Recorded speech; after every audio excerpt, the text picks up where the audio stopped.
Estamos voltando com o nosso Conversas Cruzadas. Hoje, mais conversas convergentes do que cruzadas, mas certamente sendo bem aceito pelo nosso público, que gosta de debate, mas hoje certamente está aprendendo bastante sobre áreas da medicina, sempre extremamente úteis para qualquer um de nós.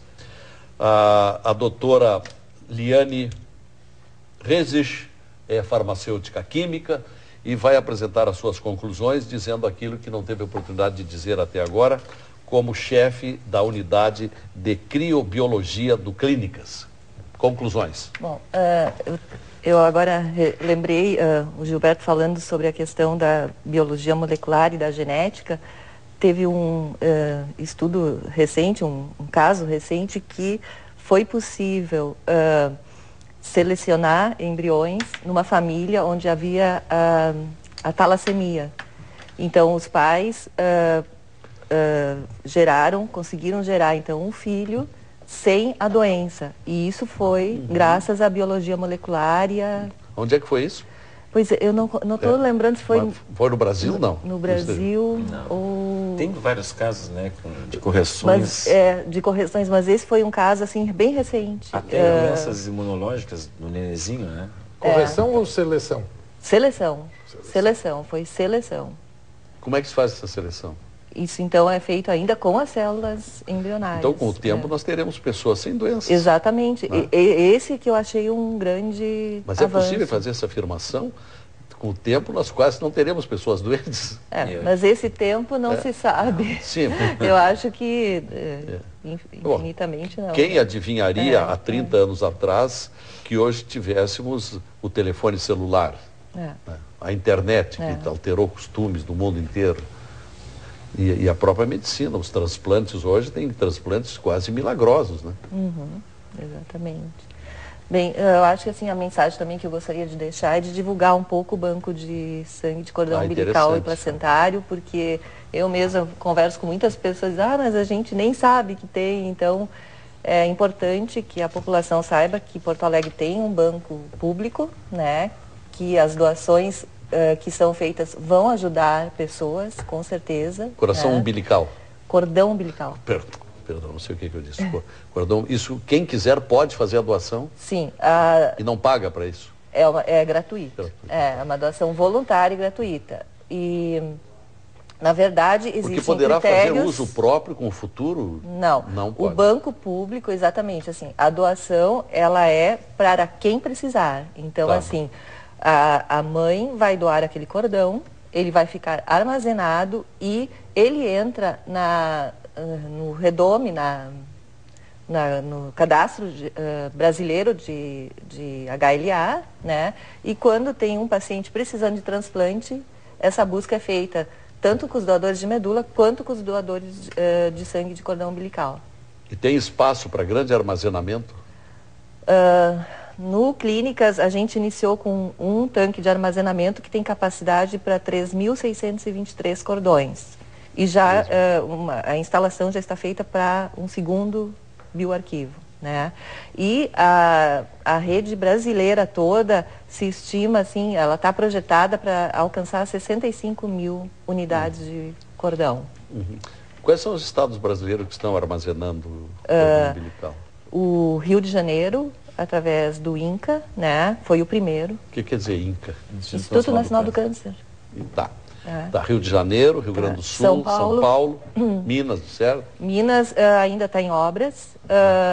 Curitiba, Santa Catarina, Florianópolis tem um.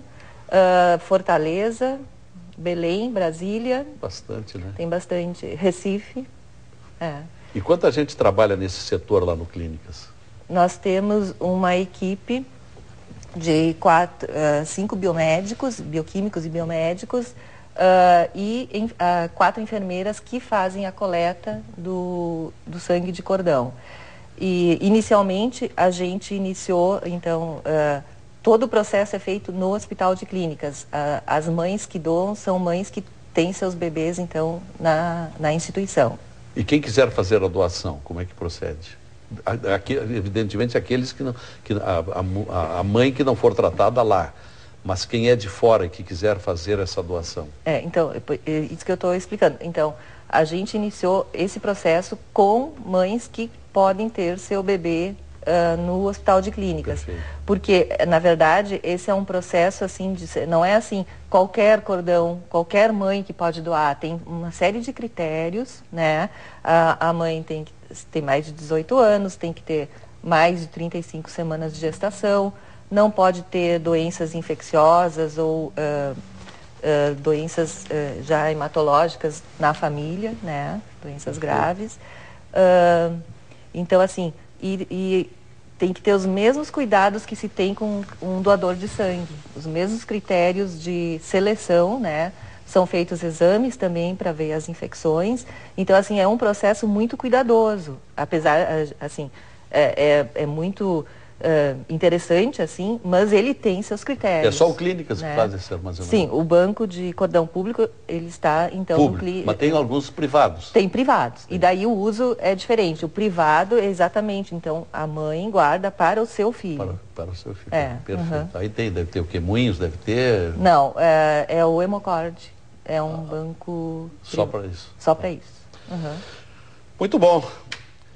Doutor Arlindo Dávila, o que deveria ser dito ainda sobre a neurocirurgia e a neurologia que o senhor não disse aqui no programa?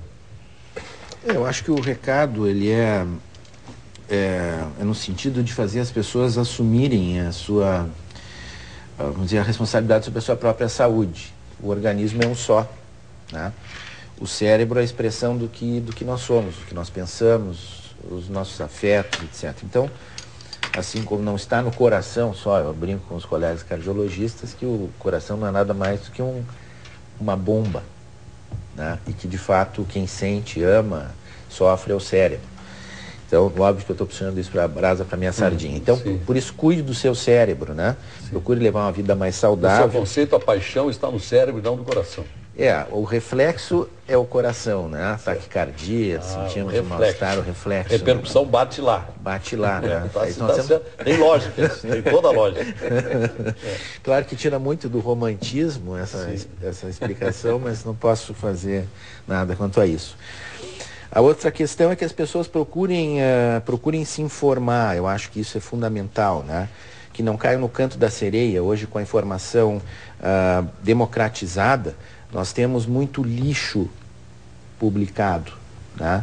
Então, procure o seu médico, nós temos instituições aqui em Porto Alegre, nós temos instituições de respeito nessa área, em todas as demais, né? Mas procurem se informar a respeito do que fazer, por exemplo, quanto a essa questão que me preocupa bastante, dos transplantes com célula-tronco para doença cerebral.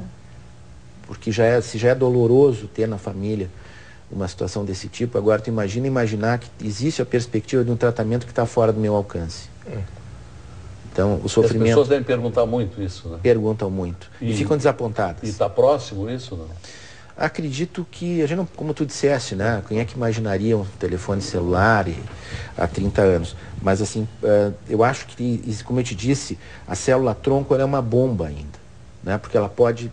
Tu não tem controle, é um bólido, né? Pode ir para qualquer lado. Em algumas situações, como na área hematológica, se conseguiu um controle sobre isso. Eu me lembro que quando eu estava na faculdade ainda, e se estudava célula-tronco, isso em 1980, tu vê que já vão mais de 30, quase 40 anos, e ainda não se tem um controle sobre, mas na área hematológica sim. Então, para outras áreas, eu acredito que isso vai demorar um pouco mais de tempo.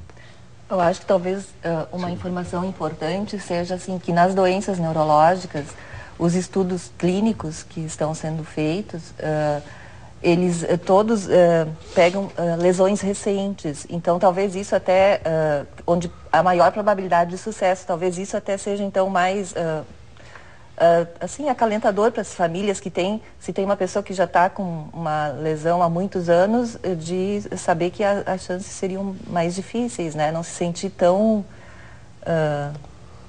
impotente, assim, né? Para ajudar. E a outra questão, assim, existe uma pesquisa forte no momento, em alguns centros, especialmente americanos, que é a interface cérebro-máquina, né? A gente vê o Stephen Hawking, por exemplo, falando né? Uma esclerose lateral amiotrófica violenta, ele não tem mais um movimento nenhum, mas consegue se comunicar. Então, estão tentando fazer extensões para pernas, para pacientes que estão paraplégicos, né? Para mão. Então, provavelmente nessa, vamos dizer, a prazo mais curto, isso talvez seja uma esperança. Uma esperança. Oncologista, Dr. Gilberto Schwartzman. Bem, eu acho que é importante que as pessoas se situem frente a esses problemas de saúde de uma forma pragmática. Se nós olharmos no nosso estado, a gente morre basicamente de doenças cardiovasculares em cerca de 30% das vezes. Câncer vem em segundo lugar, uns 17%, e depois tem causas externas, que são morte violenta, acidentes, coisas desse tipo, que também é um problema importante que a gente deve considerar. Uma coisa que eu acho que deve ser dita é que tem várias ações que nós podemos fazer, como foi mencionado pelo Breno, para modificar o nosso destino em saúde. Muitas delas são ações que dependem da nossa atitude, porque elas são doenças silenciosas. A hipertensão arterial, que é o primeiro matador em número de casos do mundo, são 7,5 milhões de mortes, é uma doença silenciosa até ficar complicada. Se a gente não medir a pressão, porque o médico mandou, ou porque a gente se importa com isso, a gente vai chegar no médico pelas complicações nessas várias áreas. Diabetes é a mesma coisa. Na maioria dos casos, ela é silenciosa até aparecerem as complicações. Então, qual é a pressão tranquilizadora? Olha, uma pessoa que tem até no máximo 120/80 está muito bem, obrigado, disso para baixo, não é? 12/8. Então, assim, só resumindo, pressão arterial, medir a pressão, cuidar da glicose, como disse o Breno, não fumar, evitar álcool em excesso, ter uma dieta balanceada, evitar a obesidade, fazer exercício físico. Essas coisas são ações muito importantes que mudam o destino das pessoas, porque elas têm a ver diretamente com os fatores que mais causam mortalidade. E as causas externas, que são esse terceiro item, a gente deve também pensar. O que morre hoje de acidente de moto no nosso estado, isso é uma epidemia de morte. Verdade, que a gente tem que conversar, não é? Droga, né? E o crack também é um flagelo. Álcool, droga, acidente. Então, esse universo aí dessas três áreas é importantíssimo. Sim. Antes de passar ao Dr. Breno, deixa eu fazer uma pergunta ao vinicultor. Como é que está indo o nosso Laurentia, tanto o vinho como o espumante? Está indo bem? Está indo muito bem, obrigado. Adorei essa sua oportunidade de poder fazer um marketing, não é? Nós acabamos de receber uma menção honrosa na avaliação internacional de vinhos que aconteceu na Inglaterra. Havia cerca de 15 mil produtos de 50 países e nós tivemos o privilégio de ter o nosso espumante com menção honrosa, entre outros brasileiros. Qual é a produção do espumante Laurentia no presente momento? É uma produção, eu vou dizer, crescente. Estamos queremos chegar daqui a uns anos a 300 mil garrafas. Aqui nesse programa se permite o seu comercial. Onde é que está à venda o espumante Laurentia? Nas boas casas do ramo. Nas boas casas, tá bom. Cumprimentos. Bom, comecemos por sua frase forte, Dr. Breno. Tirando o tabaco, o açúcar e o álcool, esvaziamos os hospitais. Incluiria aí, em primeiro lugar, uma correção em relação ao álcool. Um pouco de álcool é bom, né? Um pouco de vinho é bom. Mas incluiria o sal e a cocaína. Bom, cocaína não é... Mas sim, mas é um... Quem consome sabe que está se matando. É uma causa evitável, né? Então, essas 5 coisas, se fossem tiradas do consumo humano, que é uma questão de atitude, como disse o Gilberto, é não usar, é não fazer, né? Então, os mais comuns, o sal e o açúcar, como é que deve ser a moderação ou nem moderação deve haver? O sal, sem sal não se vive. Então, uma quantidade essencial de sal precisa estar na dieta e a gente não vive sem isso. 2 a 3 gramas por dia. O sal em excesso, o sal adicional, o sal dos embutidos, das conservas, esse excesso de sal é que leva, numa pessoa que tem propensão, aumenta a hipertensão. O Rio Grande do Sul é muito consumidor de churrasco, e no churrasco geralmente vai aquele sal grosso, mesmo batendo o churrasco, ele ainda fica meio salgadinho demais. Certamente, e não ficaria bom se não fosse salgado, por isso que a gente só come uma vez por semana. Alguns só comem por semana. Mas o Rio Grande do Sul é campeão negativamente em diversos itens. E é estranho que um Estado que se considera culto e avançado tenha regredido em questões de saúde tão acentuadamente. Vários exemplos, mas eu vou ficar com a tuberculose e a AIDS. O Rio Grande do Sul, e particularmente Porto Alegre é a capital campeã no Brasil de número de AIDS e tuberculose. Que coisa, me repita, por favor, isso aí é...